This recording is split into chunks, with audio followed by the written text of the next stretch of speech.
Makana Adiemi's phone screen glowed with the image of her 16-year-old sister Chioma, bound, gagged, mascara streaking down her terrified face. The text below made Makana's blood turn to ice. Warehouse 14, Tacoma Port, 2 hours. Come alone.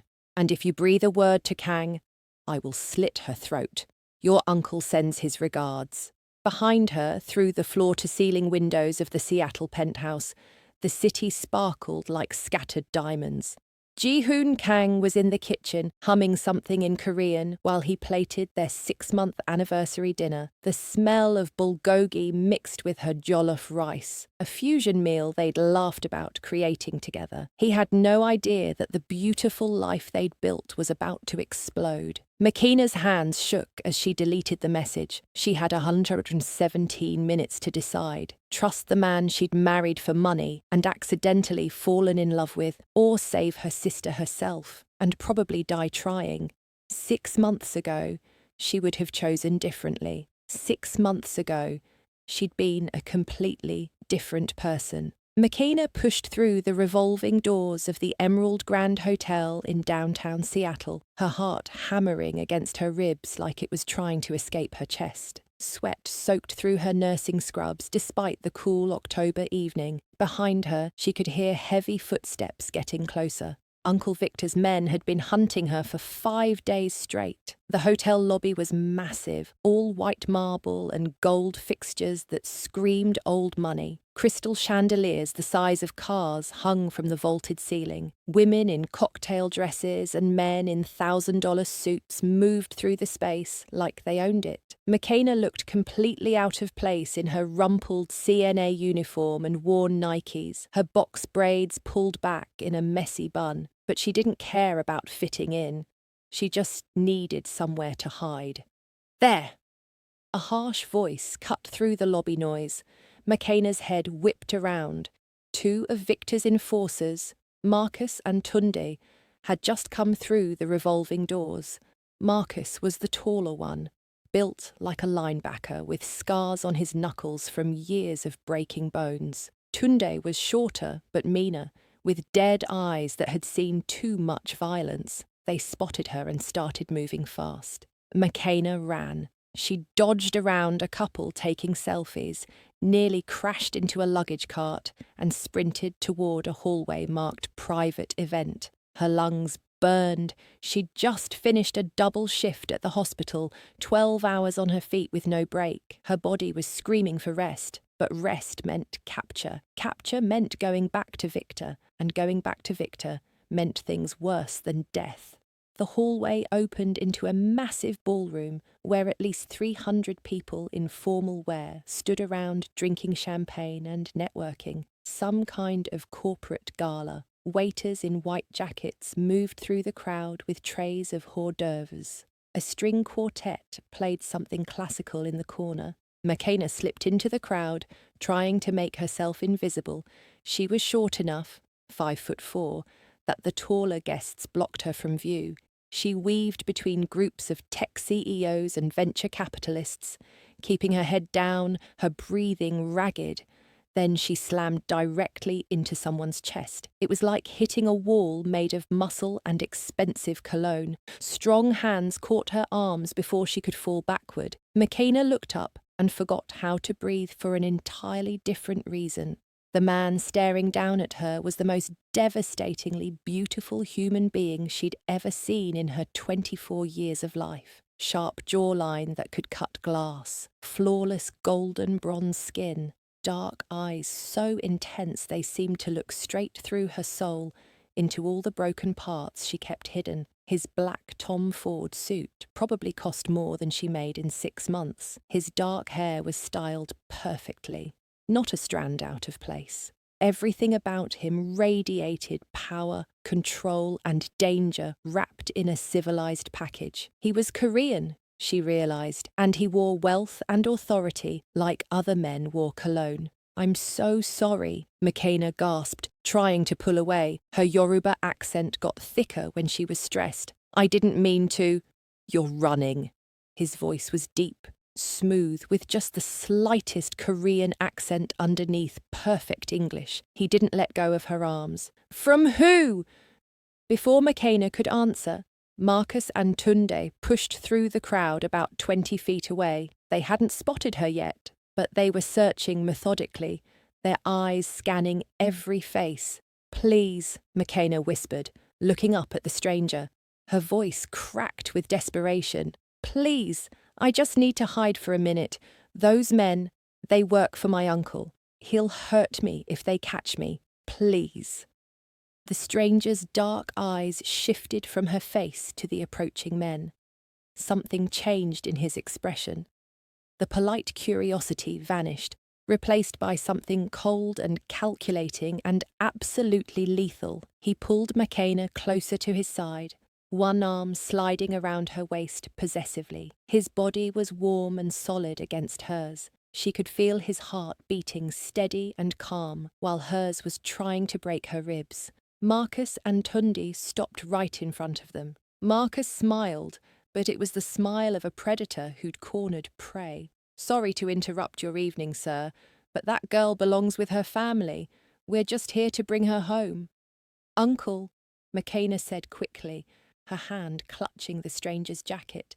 Not father, and I don't want to go. The stranger's arm tightened around her waist. When he spoke, his voice could have frozen fire. Then she's not going. Tunde laughed like he'd heard a good joke. Look, man, I don't know who you are, but this doesn't concern you.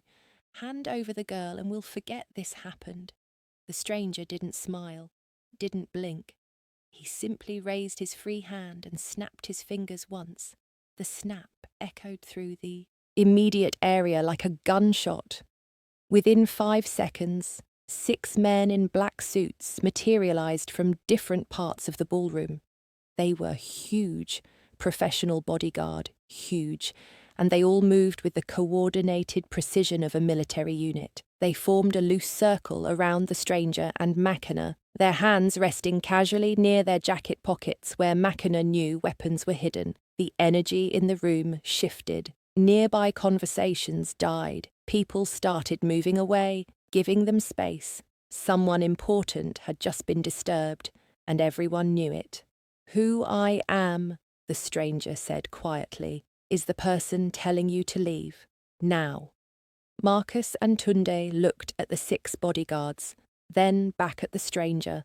Something in his face must have told them what McKenna could already sense. This man was more dangerous than Victor could ever be.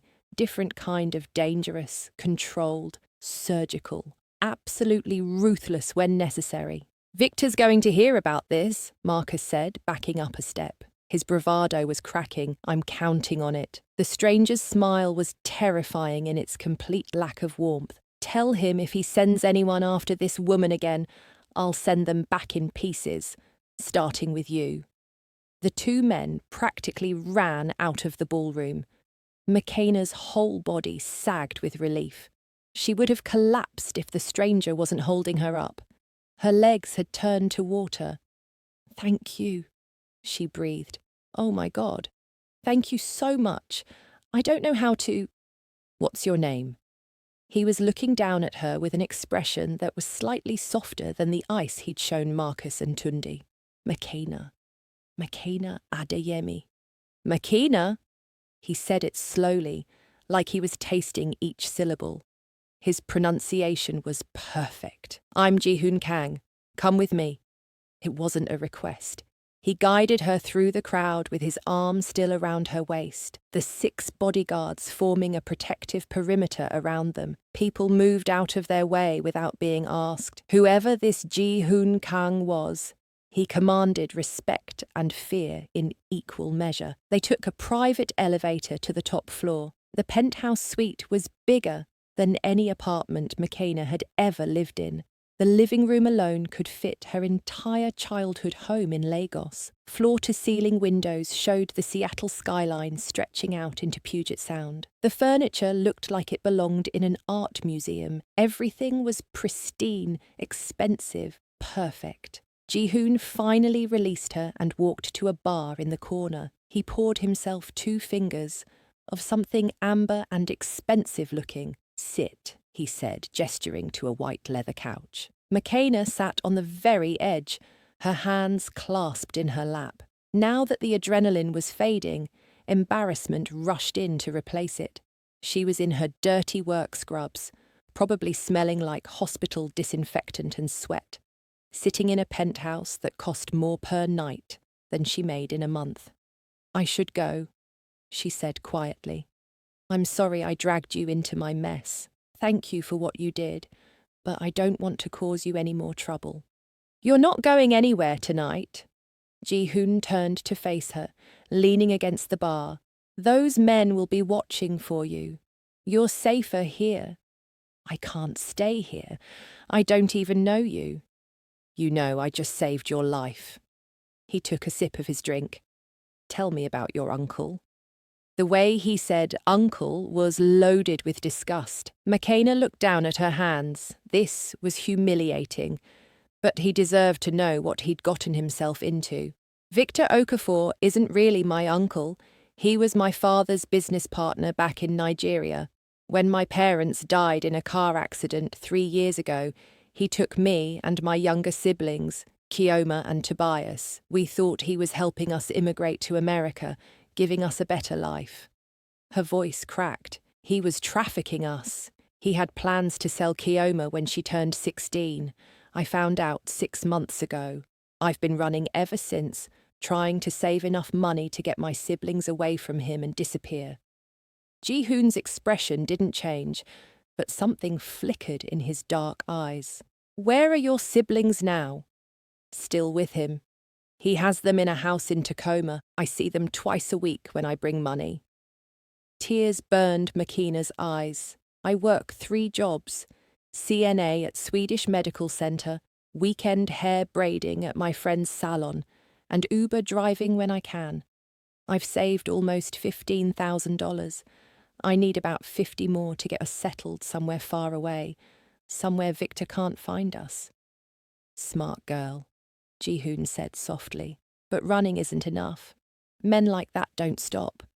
I know. McKenna's voice was barely a whisper. That's why I need to disappear completely. New city, new identities, everything. Ji-hoon studied her for a long moment. She could feel the weight of his gaze, the way he was analysing her, calculating something. How old are you? He asked. 24. Your siblings? Kioma just turned 16. Tobias is 12. Ji-hoon set down his glass and walked closer. He sat on the couch next to her, not touching, but close enough that she could smell his cologne again, something expensive and woody with notes of bergamot. I have a proposal for you, McKenna. Her stomach tightened with automatic suspicion. Men with power and money always wanted something. What kind of proposal? The kind where we both get what we want. Ji-hoon turned to face her fully. I need someone to pretend to be my fiancé for 6 months, someone my family doesn't know, someone who can play the part convincingly. In return, I'll give you protection from your uncle, new identities for you and your siblings, and $200,000. McKenna's mouth fell open. $200,000 to pretend to be your fiancé. Consider it payment for your time, discretion, and the inconvenience of uprooting your life. His dark eyes locked onto hers with laser focus. My family is pressuring me into an arranged marriage. My grandmother has already chosen the bride, a woman from a prominent Korean family in Seoul, merging our companies, keeping everything traditional and controlled. If I show up with a fiancé, they'll back off long enough for me to handle things my way. Why me? McKenna asked carefully. You could hire a professional actress or a model or someone who actually fits into your world. Because you're real. Ji-hoon leaned back slightly, his arm stretching along the back of the couch behind her, but not quite touching. My grandmother would see through an actress in seconds. She's too smart, too observant. But you need help desperately. That desperation will read as genuine emotion. Plus, You're beautiful, intelligent, and you clean up well.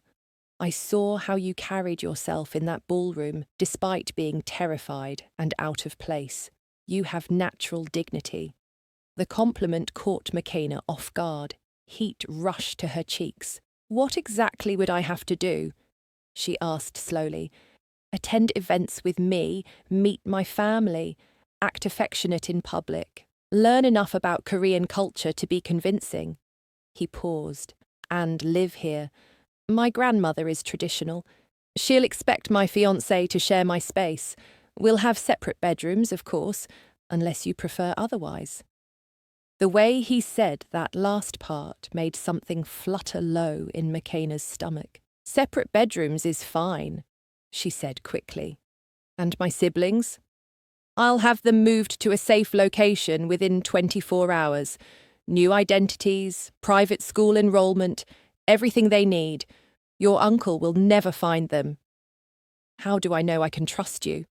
Ji-hoon pulled out his phone and typed something. I'm having my attorney draw up a contract right now. Everything in writing. Payment schedule, terms, protections. You'll have your own lawyer review it before you sign. McKenna's mind raced. $200,000 could change everything. Not just survival money, enough to actually build a life. She could go back to nursing school, get her siblings into good colleges, actually breathe without constant fear. But something about Ji-hoon Kang screamed danger. Not the same brutal, ugly danger as Victor. Something more sophisticated, more controlled, just as deadly. What do you really do for work? She asked carefully. A small smile played at the corner of his mouth. I'm the CEO of Kang Semiconductor's American division. We manufacture computer chips, provide tech solutions to major corporations. Very legitimate, very successful business. That wasn't really an answer, and they both knew it. But McKenna understood the message. Don't ask questions you don't want answered. She thought about Kioma and Tobias still trapped in Victor's house, about working herself to death for pennies, about looking over her shoulder every single day for the rest of her life. Okay, she whispered. 6 months, I'll do it. Ji-hoon extended his hand. When McKenna placed her smaller hand in his fingers wrapped around hers, firmly. His skin was warm, and the touch sent electricity up her arm that had nothing to do with fear. 6 months, he agreed. Starting now, you're mine. The way he said mine made McKenna shiver. She'd just escaped one cage and walked straight into another. But as Ji-hoon's thumb brushed across her knuckles with surprising gentleness, this cage felt different, dangerous, yes, terrifying. Absolutely, but also thrilling in a way she'd never experienced before. 4 days after moving into Ji-hoon's penthouse, McKenna still felt like she was living in someone else's life. The closet in her bedroom, which was bigger than her old apartment, was now full of designer clothes she couldn't even pronounce. Dior, Givenchy, Chanel, Alexander McQueen, dresses that cost more than a year of rent. Shoes that felt like walking on clouds.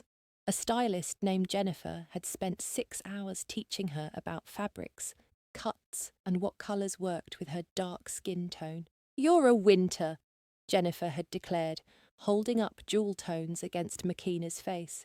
Deep colours, rich colours, nothing washed out.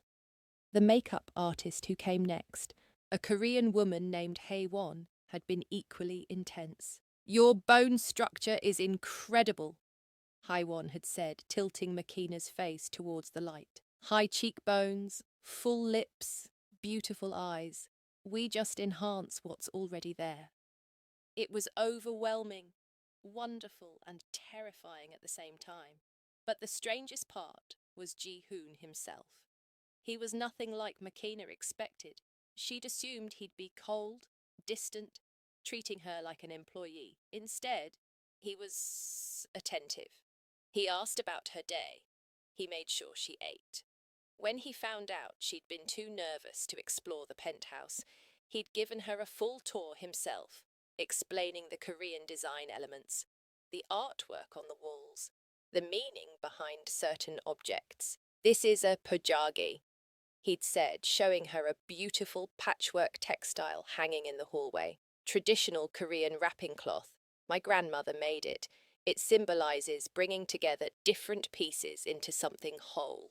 The irony wasn't lost on either of them. Right now, McKenna stood in front of the bathroom mirror, trying to zip up a tight emerald green dress she was supposed to wear tonight. They were attending some kind of tech industry gala, and Ji-hoon had been specific. Look elegant, look expensive, look like you belong with me. She twisted her arm behind her back, fingers grasping for the zipper that wouldn't budge. The dress was backless, showing a lot of her brown skin, and the zipper had caught on something. Need help? Ji-hoon's deep voice came from the doorway. McKenna jumped, her heart doing something stupid in her chest. She hadn't heard him come in. He stood there in a perfectly tailored charcoal suit that made him look like he'd stepped out of a magazine. His hair was styled with that casual perfection that probably took 30 minutes. His eyes were doing that thing where they seemed to see, through all her defences straight to the vulnerable parts underneath. The zipper is stuck, she managed to say. He walked toward her slowly, his eyes never leaving hers in the mirror. When he reached her, he gently moved her hand away. His fingers found the zipper, warm against the skin of her lower back. Hold still, he murmured. McKenna froze. She could feel his breath on her neck as he worked the zipper up slowly, carefully. His knuckles brushed against her spine and goosebumps erupted across her entire body. The dress was backless almost to her waist, so there was a lot of skin-to-skin contact. His hands lingered on her shoulders for just a moment too long after he finished. Perfect, he said softly. Their eyes met in the mirror. Something passed between them. Hot, electric, dangerous. McKenna's breath caught in her throat. Ji-hoon stepped back, breaking the moment. His expression shuttered, becoming unreadable. We need to review your story again before tonight, he said, his voice back to business mode. My business partners will ask questions. For the next 20 minutes, they sat in the living room going over the fake history they'd created. They met at a charity event 4 months ago. He'd been immediately attracted to her smile and her passion for helping others. She'd loved that he was serious but kind underneath. They'd been dating ever since, keeping it private until they were sure. Now they were engaged and planning a wedding for next spring. All lies, but Ji-hoon insisted they needed to flow naturally, needed to believe them themselves for others to believe them. The gala was at an exclusive restaurant on the waterfront that didn't even have a sign outside. If you knew where it was, you belonged. If you didn't, you weren't meant to. McKenna clutched her small Bottega Veneta clutch as they walked in, Ji-hoon's hand resting possessively on the small of her back. She could feel the heat of his palm through the thin fabric. 4 men in expensive suits waited at a private table overlooking the water. They all stood when Ji-hoon approached, bowing slightly. 3 were Korean, 1 was white, all powerful looking, all watching McKenna with undisguised curiosity. Gentlemen, Ji-hoon said smoothly, his hand never leaving McKenna's back. This is McKenna Adeyemi, my fiancé. The men's eyes swept over her, assessing, calculating, curious. The oldest one, a Korean man with distinguished grey at his temples, smiled warmly. Beautiful, Ji-hoon. You've been keeping her a secret. I keep all my treasures secure, Mr. Park. Ji-hoon pulled out a chair for McKenna. Throughout dinner, McKenna played her part perfectly. She smiled at the right times, laughed softly at their jokes, let Ji-hoon's hand rest on her thigh under the table, his thumb drawing slow circles on her leg through the fabric of her dress. She had to concentrate hard on not reacting to that touch, on not letting them see how his casual intimacy was affecting her. The conversation, was mostly in English for her benefit, but occasionally the men switched to Korean. During those moments, Ji-hoon would lean close and whisper translations in her ear, his lips nearly brushing her skin. "Mr. Kim is asking about our wedding plans," he'd murmur, or, "Mr. Lee wants to know if you have family in Korea." Everything he did felt deliberate, calculated to sell the illusion. But it was working. The men clearly believed they were a real couple. Halfway through the main course, a woman appeared at their table. She was stunning, tall, elegant, with long black hair and sharp features that belonged on a runway. Her red dress probably cost more than a car. Her eyes locked onto Ji-hoon with an intensity that made McKenna's stomach turn. "Ji-hoon Oppa!" the woman said in perfect English with a Korean accent. "I heard you were in town." Ji-hoon's entire body went rigid. His hand tightened on McKenna's thigh almost painfully. "Soo-yeon." His voice was ice. "I'm in the middle of dinner." "I can see that." Soo-yeon's eyes slid to McKenna, cold and assessing like she was looking at an insect. "Who's this?" "My fiancé." Ji-hoon's voice could have cut glass. "Leave." Soo-yeon laughed, but there was no humour in it, just bitterness and something that might have been pain. "Fiancé? How cute!" She leaned down, her hand trailing across Ji-hoon's shoulder in a gesture that was way too familiar. "We both know that won't last. Call me when you're done playing house, Oppa." She walked away, her heels clicking on the marble floor. The temperature at the table had dropped 20 degrees. One of the businessmen cleared his throat awkwardly. "I apologise for the interruption," Mr. Park said carefully. "It's handled," Ji-hoon said flatly, but McKenna could feel the tension radiating from him for the rest of the meal. His jaw was clenched tight, and though his hand stayed on her leg, his thumb had stopped moving. They rode back to the penthouse in tense silence. The moment they stepped inside, Ji-hoon poured himself a scotch and downed it in one gulp. "Who was she?" McKenna asked quietly. "No one important." She didn't seem like no one. Ji-hoon turned to face her, his eyes dark and stormy. "Soo-yeon is my past, a mistake I don't intend to repeat. Don't worry about her." "I wasn't worried." McKenna stepped closer, surprising herself with her boldness. "I was curious." Something flickered in Ji-hoon's expression. He set down his glass and closed the distance between them in 2 strides. Suddenly he was right there, towering over her, so close she had to tilt her head back to see his face. She could smell his cologne mixed with scotch and something uniquely him. Curious about what? His voice was low. Dangerous. About me, about my past, about why I really need a fake fiancé. McKenna's heart was hammering. All of it. "You don't want to know what I'm hiding, McKenna." "Maybe I do." For a long moment, they just stared at each other. The air between them crackled with tension, sexual, emotional, dangerous. Then Ji-hoon's hand came up to cup her face, his thumb brushing across her cheekbone with surprising gentleness. "You should go to bed," he said roughly. "Before I do something we'll both regret." But McKenna didn't move. She couldn't. Her body felt frozen in place, every nerve ending, aware of how close he was, how badly she wanted to close that final distance between them. "What if I wouldn't regret it?" she whispered. Ji-hoon's control snapped. He kissed her like a drowning man gasping for air. His mouth crashed down on hers with desperate intensity, one hand tangling in her braids while the other gripped her waist, pulling her flush against him. McKenna gasped against his lips and he took advantage, deepening the kiss until her knees went weak. She'd been kissed before, clumsy teenage fumbling, a few forgettable college boyfriends. Nothing had prepared her for this, for being kissed like she was oxygen and he was suffocating, like she was the only thing in the world that mattered. Ji-hoon walked her backward until her back hit the wall.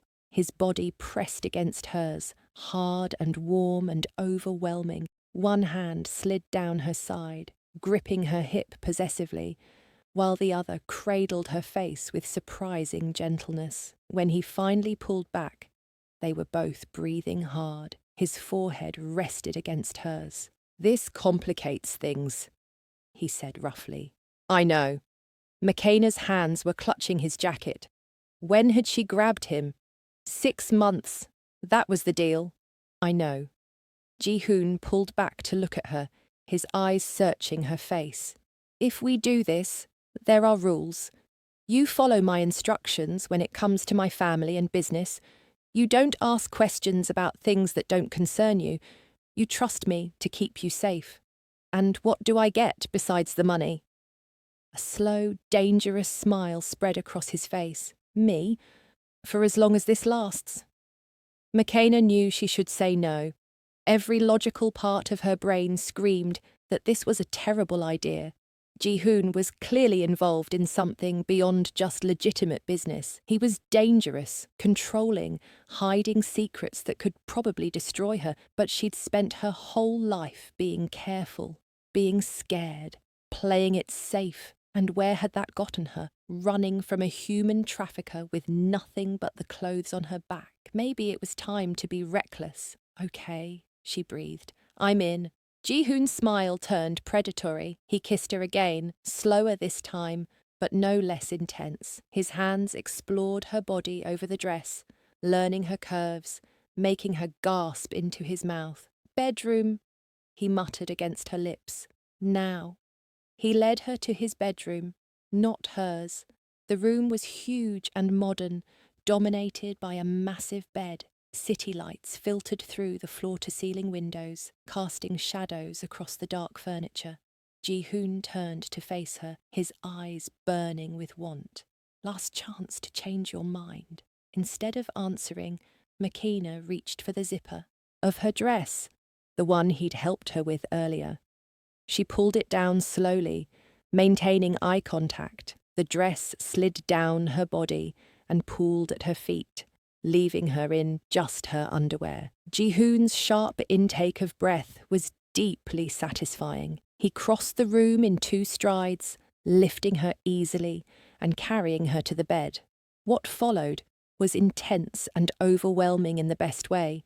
Ji-hoon was demanding but careful, taking his time to learn what made her gasp, what made her moan. He worshipped her body like it was precious, even as his grip left marks that would remind her of this night for days. McKenna had never felt anything like it. Every touch sent fire through her veins. When he finally moved inside her, she cried out, her nails digging into his shoulders. He groaned her name against her neck, his hips moving with controlled power that made her see stars. Afterward, they lay tangled together, sweaty and breathing hard. Ji-hoon's arm was wrapped around her waist, holding her against his chest possessively. "No going back now," he murmured into her hair. McKenna closed her eyes, feeling the steady beat of his heart against her back. I know.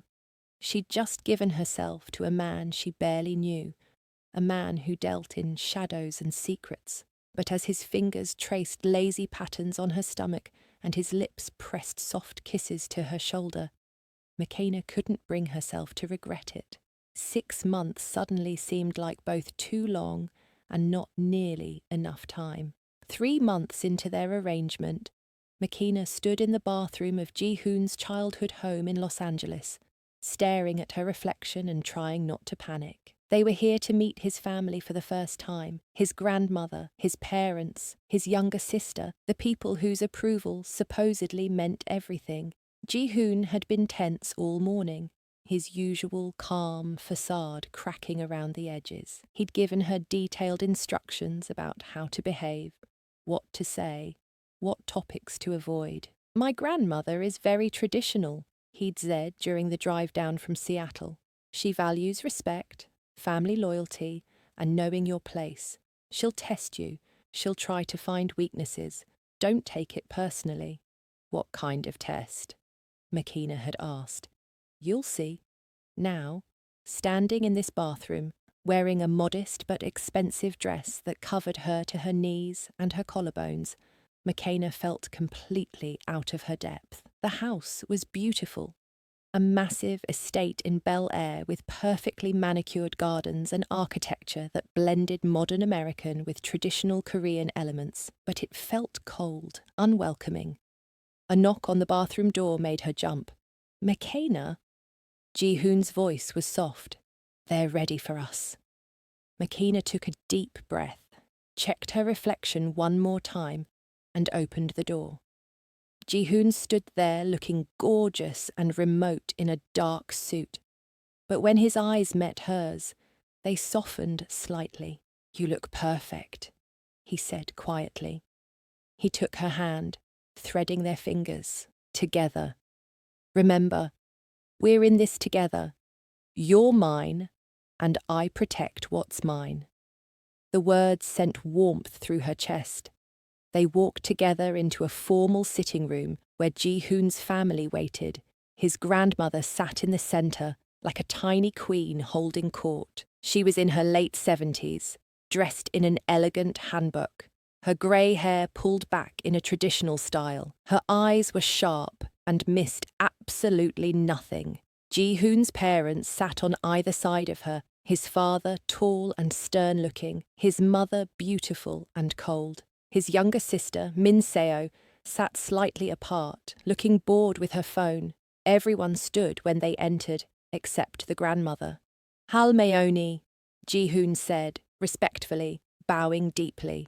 "Mother, father, Min Seo, this is McKenna Adeyemi, my fiancé." McKenna bowed, remembering everything Ji-hoon had taught her about the proper depth and duration. The grandmother's eyes swept over her like a scientist examining a specimen under a microscope. "So this is the girl," she said in Korean. Ji-hoon translated quietly. "She says this is you."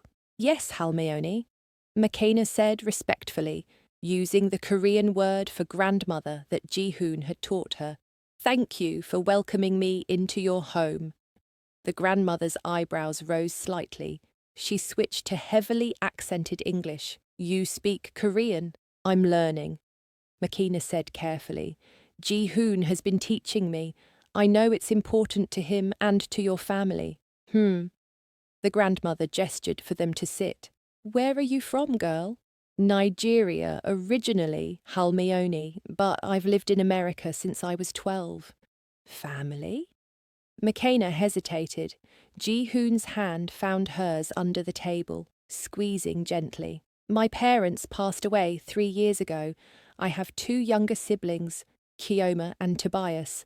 I've been raising them." The grandmother's eyes narrowed. "You have nothing, no family, no money, no education. What do you offer my grandson?"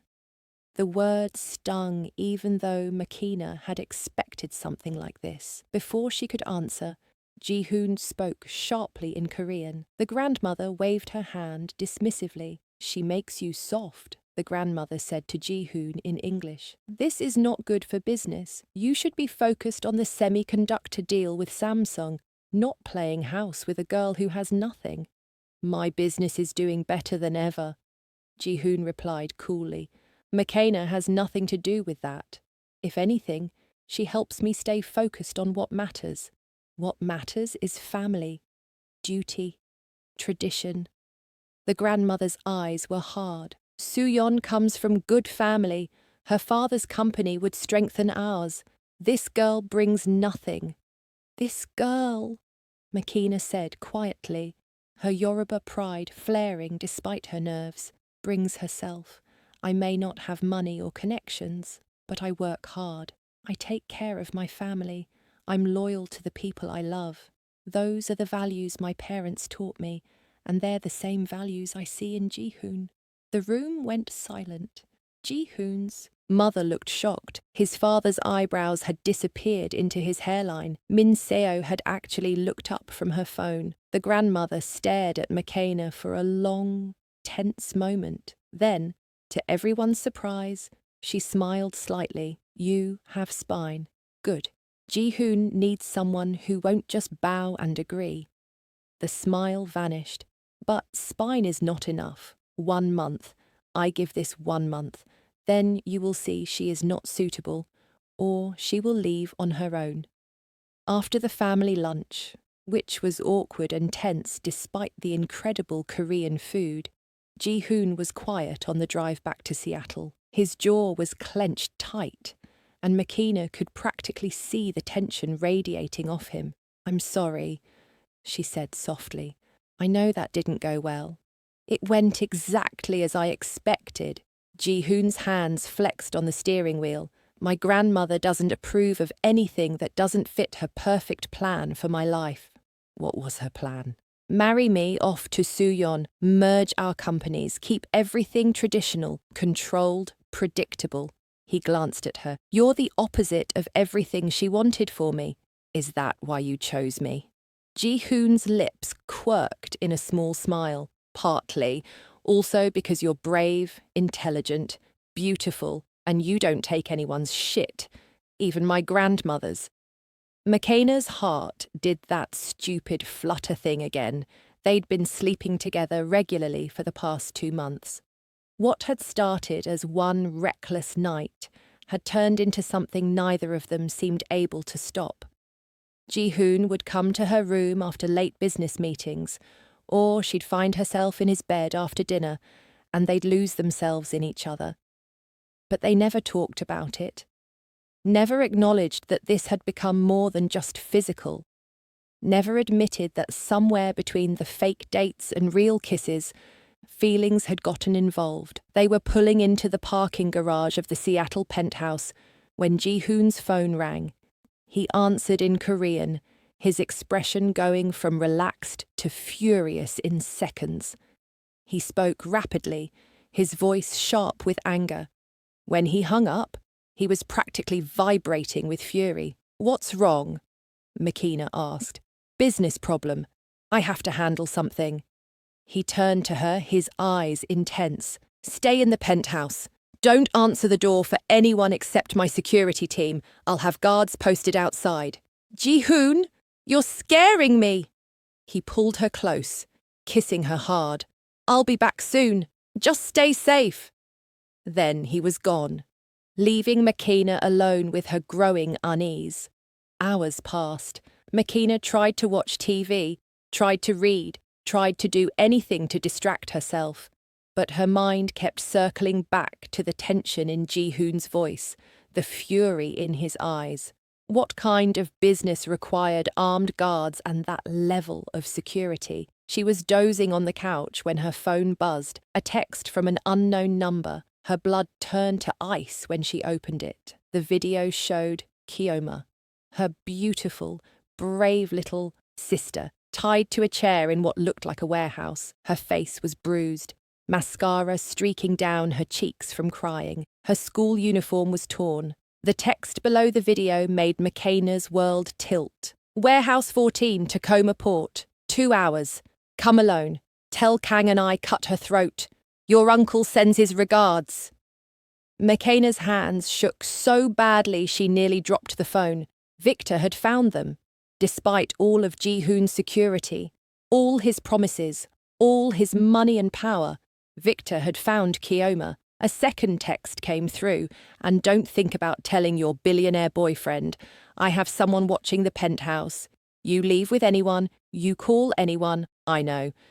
And your sister dies screaming." Makina looked at the time. 11:47 p.m. She had until 1:47 a.m. to get to Tacoma, alone. From somewhere in the penthouse, she could hear Ji-hoon's voice. He'd just gotten back, talking on the phone in Korean, probably handling whatever crisis had pulled him away. She could tell him, should tell him. He'd promised to protect her, to keep her family safe. But the text was clear. Tell anyone, and Kioma dies. Makina looked at the video again. Her sister was terrified, hurt, alone. Because of her. Because Makina had thought she could escape, could build a better life, could have something good for once. She'd been stupid, selfish, and now Kioma was paying for it. Makina stood on shaking legs. She went to her bedroom and changed quickly, jeans, sneakers, dark hoodie.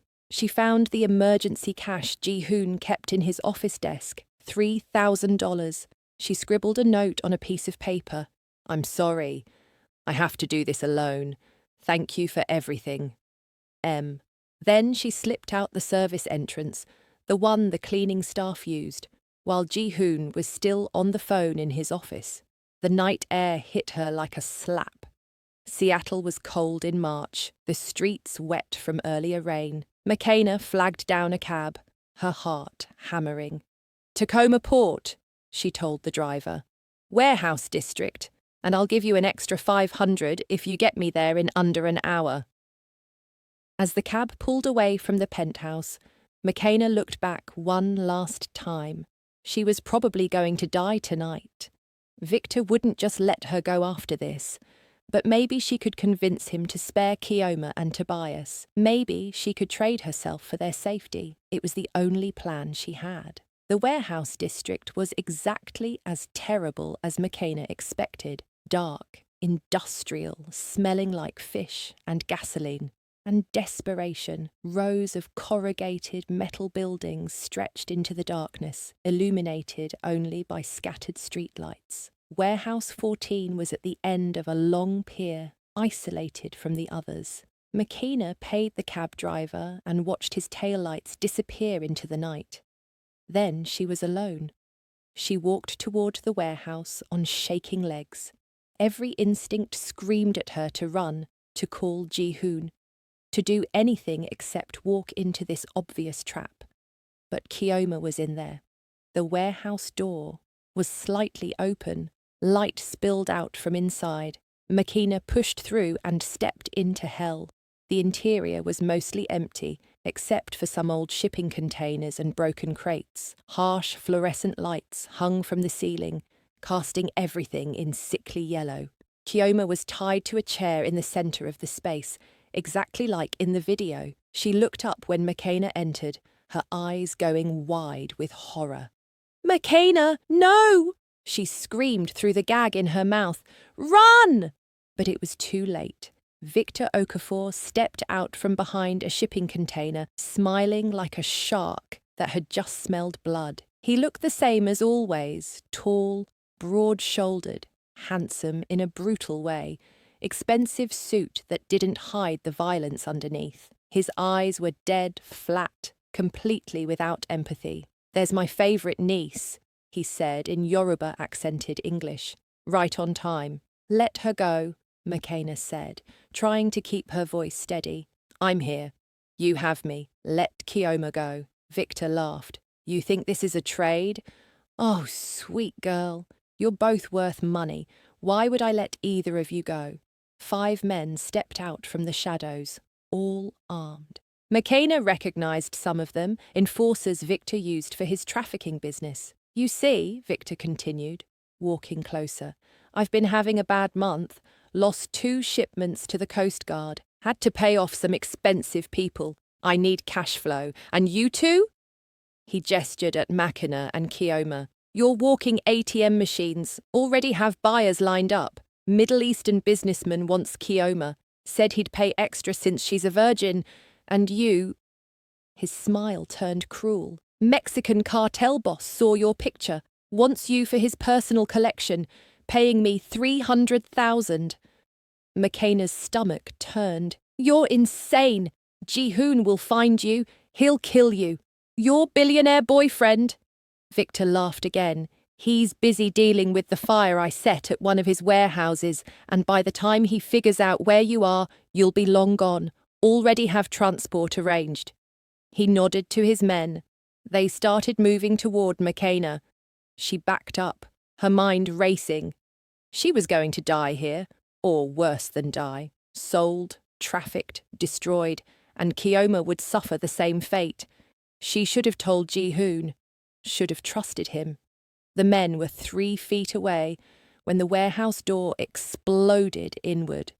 The sound was deafening, metal screeching, hinges ripping from concrete. Ji-hoon strode through the destroyed entrance like an avenging angel, flanked by a dozen men in tactical gear, all armed with serious weapons, all moving with military precision. His eyes found McKenna immediately, and the relief that flashed across his face was replaced instantly by cold, calculated fury. "Step away from her," Ji-hoon said quietly. "Now." His voice was calm, too calm. The kind of calm that came before hurricanes. Victor's men raised their weapons, but they looked uncertain. They were outnumbered and outgunned. Victor himself looked shocked, then angry. "This doesn't concern you, Kang. Everything involving her concerns me." Ji-hoon's eyes were black ice. "She's mine. Which means you just made the last mistake of your life. I have 5 armed men. I have 12, and mine are former special forces." Ji-hoon smiled, and it was terrifying. "But if you want to make this a gunfight, we can do that. Though I should warn you, I really want you alive. I have plans for you that require you breathing, for a while at least." The tension in the warehouse was suffocating. Then everything happened at once. One of Victor's men panicked and fired. The bullet went wide, hitting a metal beam. Ji-hoon's team responded instantly. They moved like a choreographed dance, precise, efficient, brutal. Within 30 seconds, all 5 of Victor's men were on the ground, disarmed, bleeding, but alive. Victor himself tried to run. He made it maybe 10 feet before Ji-hoon personally tackled him to the ground. The sound of Victor's face hitting concrete was sickeningly loud. Ji-hoon stood over him, 1 foot on Victor's back, his gun pointed at his head. "McKenna," Ji-hoon said without looking away from Victor. "Are you hurt?" "No," she managed to say. Her whole body was shaking. "But Kioma—" 2 of Ji-hoon's men were already untying Kioma, removing her gag, checking her for injuries. "Get them both out of here," Ji-hoon ordered. "Take them back to the penthouse. Medical team standing by." "What about you?" McKenna asked.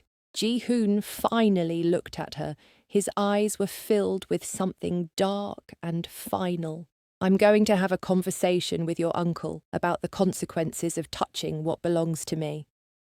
One of Ji-hoon's men, a tall Korean guy named Jae, gently took McKenna's arm. "Mom, we need to go." "Ji-hoon, go, McKenna." His voice softened slightly. "I'll be home soon. We'll talk then."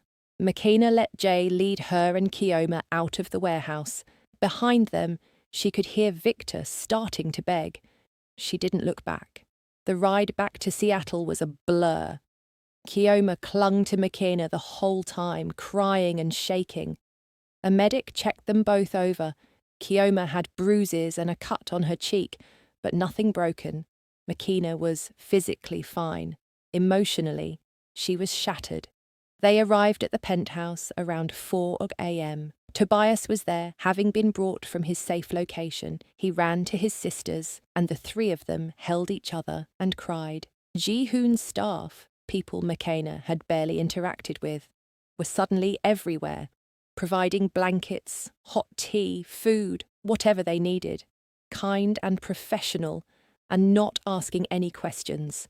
Kioma and Tobias eventually fell asleep in one of the guest bedrooms, exhausted from trauma and tears. McKenna sat alone in the living room, wrapped in a blanket, staring at the Seattle skyline as the sun started to rise. That's where Ji-hoon found her an hour later. He walked in quietly, looking tired and rumpled. There was blood on his shirt. Not his own, McKenna noted with detached horror. He saw her looking and immediately started unbuttoning the shirt. "It's not mine," he said quietly, "and it's handled. Victor won't bother you again, ever." "Is he dead?" McKenna asked. Ji-hoon pulled off the bloody shirt and tossed it aside. "Does it matter? I need to know what you are." He sat down next to her on the couch, keeping some distance between them. For a long moment, he just looked at her. "I run a syndicate," he finally said. "Import and distribution of goods through Korean networks. Some of it's legal, The semiconductor business is real, but most of it isn't. I have connections in Seoul, Tokyo, Los Angeles, Seattle. I move everything from high-end electronics to pharmaceuticals to information. I'm what most people would call a criminal. The Korean mafia, McKenna whispered. Close enough. Ji-hoon's eyes were steady on hers. I'm not a good man, McKenna. I've done things that would horrify you, hurt people, killed people who threatened my business or my family. I live in a world of violence and moral compromise. Why did you tell me you were just a CEO? Because you needed to believe in something clean and safe, and I needed you to play a part convincingly. He ran a hand through his hair, but after tonight, I can't keep lying to you. You deserve to know what you're involved in. McKenna pulled the blanket tighter around herself. What happened to Victor? He's alive. Barely. I gave him to some people who specialize in making problems disappear. He'll spend whatever's left of his miserable life wishing I'd killed him quickly.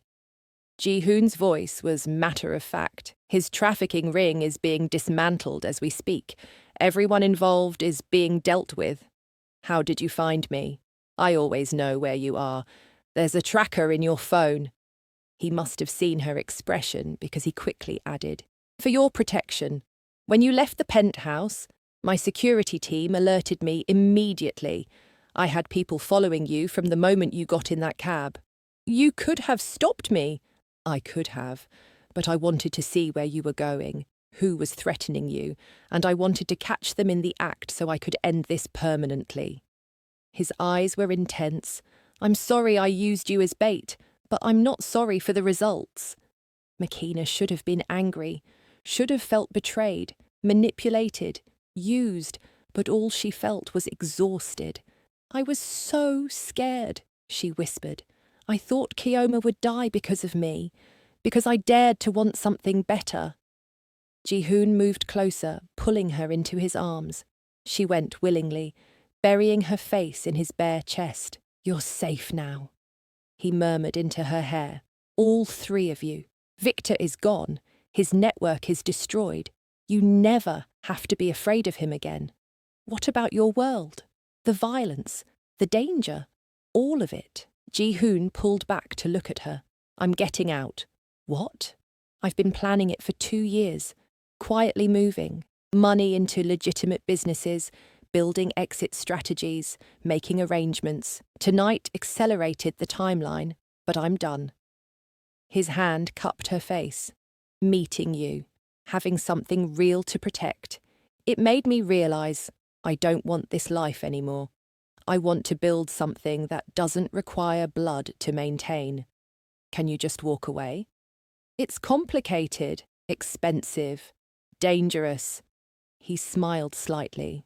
But, yes, I have enough leverage and enough money to buy my way out. It'll take about 6 months to fully transition everything. 6 months, the length of their original contract. And us? McKenna asked quietly. What happens to us? Ji-hoon's thumb brushed across her cheek. That depends on you. The contract was always bullshit, McKenna. I fell in love with you about 2 weeks after you moved in, probably from the moment you stood up to my grandmother with nothing but pride and courage. McKenna's breath caught. You love me. Desperately. Completely. His eyes were more vulnerable than she'd ever seen them. I love that you're brave and smart and kind, despite everything you've been through. I love that you make me want to be better.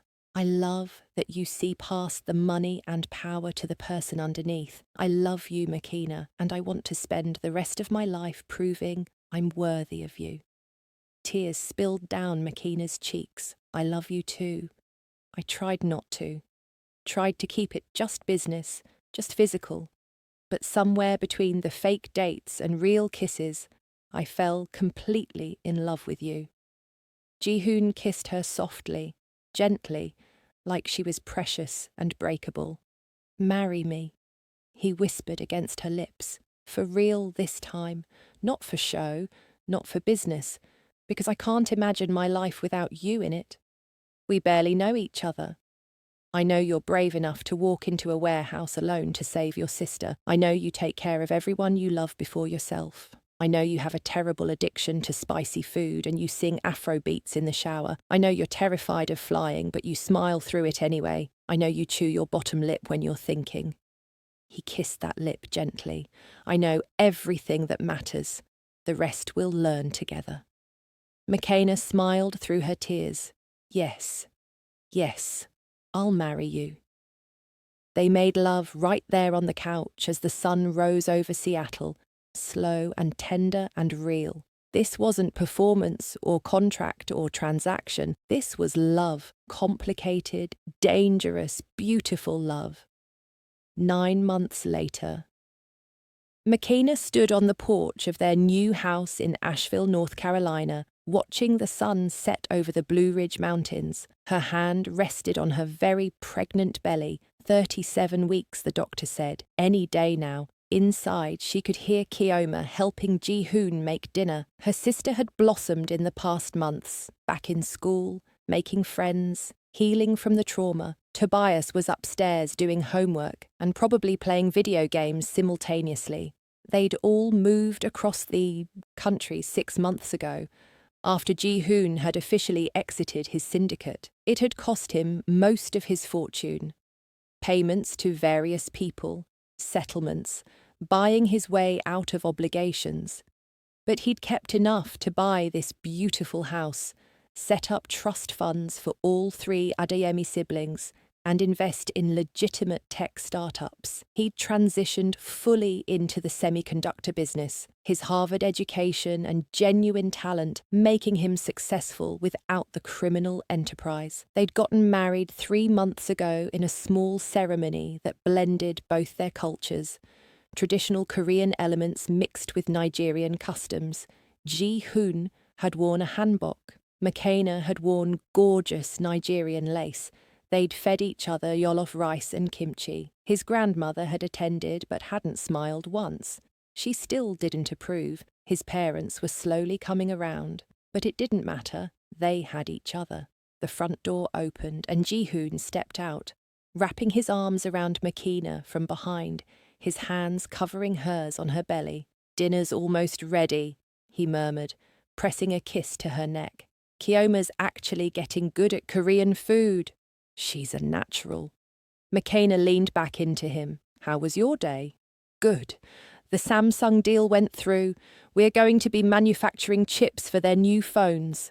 He sounded proud, satisfied in a way he never had when talking about his old business. Completely legal, completely clean, completely boring. McKenna laughed. "You love it." "I do." He turned her in his arms to face him. "I love all of this, the quiet life, the house, your family becoming my family, waking up next to you every morning, our daughter." His hand moved to her belly, which was currently doing gymnastics. "This is everything I never knew I wanted. No regrets. Only that I didn't find you sooner." The baby kicked hard against both their hands. Ji-hoon's eyes lit up with wonder the way they always did. They'd decided to name her Seide, Yoruba for "honor confers a crown," with Ji-hoon's family name, a perfect blend of both their worlds. "I love you," McKenna said, reaching up to cup his face. "Thank you for saving me." "You saved me," Ji-hoon corrected, kissing her softly. "I was just surviving before you. Just going through the motions, thinking power and money were enough. You showed me what actually matters. Each other, family, building something real." He rested his forehead against hers. "You crashed into my life and turned everything upside down. Best thing that ever happened to me." From inside, Keoma called out that dinner was ready.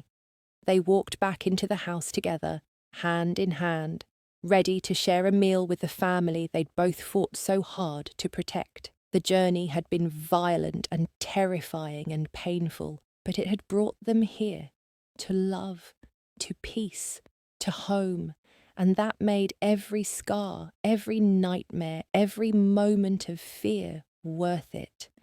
The end. If you enjoyed this intense love story of McKenna and Ji-hoon's journey from danger to forever, hit that subscribe button so you never miss our next emotional romance tale. Drop a comment below telling us where you're watching from and whether you think Ji-hoon truly left his dangerous past behind for good. Give this video a thumbs up if you are rooting for their happy ending and want to see more spicy Afro-Korean billionaire romance stories. Share your thoughts on what you loved most about their story and let us know what kind of romance you want us to bring you next.